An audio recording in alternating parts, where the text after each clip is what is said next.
1 Corinthians chapter 13. In the middle of his discussion on spiritual gifts, Paul describes the more excellent way of love.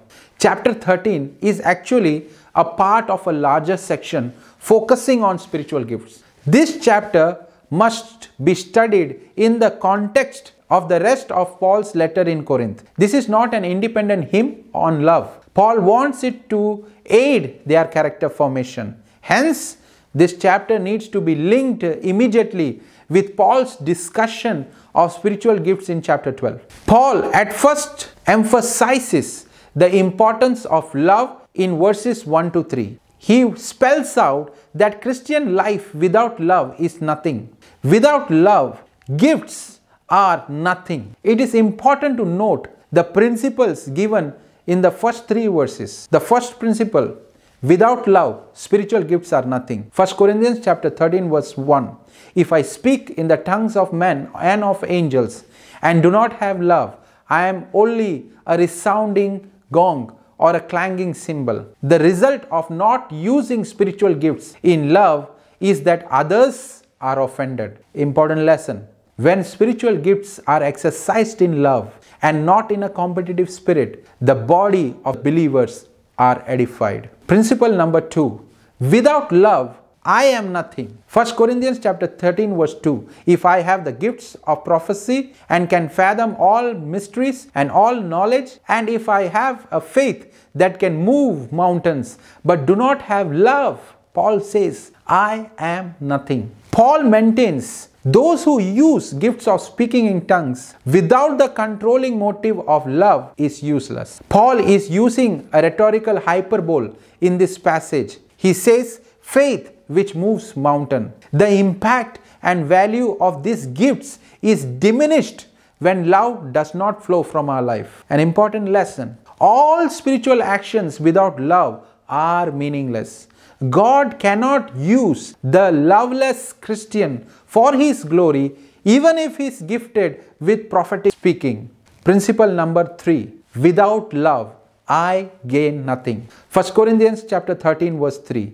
If I give all I possess to the poor and give over my body to hardship, but do not have love, I gain nothing. Paul now mentions 2 acts of self-sacrifice, that is to give away everything and to be given as a sacrifice. Even this sacrifice is also wasted if there is no love. In chapter 13 verse 4 to 7, he talks about the nature of love. Paul then defines love by what love is not, and what love does. Let me first talk about what love is not. There are 8 negative items in the list that tells us what love is not. And the same corresponds to the Corinthian behavior.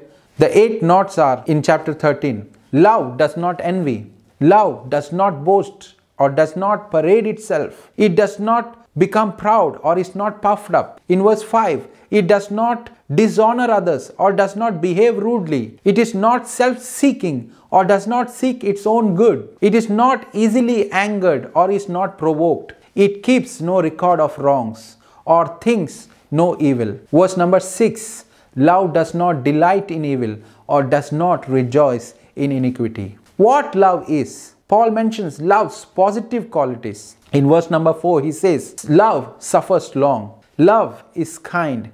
In verse 6 to 8, Paul says, it rejoices in the truth. It bears all things. It believes all things. It hopes all things. And it endures all things. And love never fails. Chapter 13, verse 8 to 13, Paul talks about the endlessness or the eternal quality of love. Ending with the love's quality of permanence, Paul contrasts it with the temporary nature of spiritual gifts.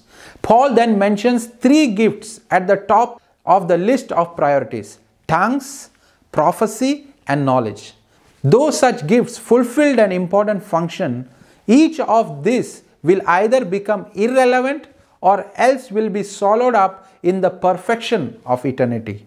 Paul illustrates it in 2 ways. Firstly, he refers to the growth of the childhood into mature adulthood, and secondly, he contrasts looking at someone reflected in the mirror with seeing the person face to face. The time would come when they would cease, gifts would cease, stop, while qualities like faith, hope, and love would remain. The triad of the Christian faith of faith, hope, and love will remain forever. Thank you.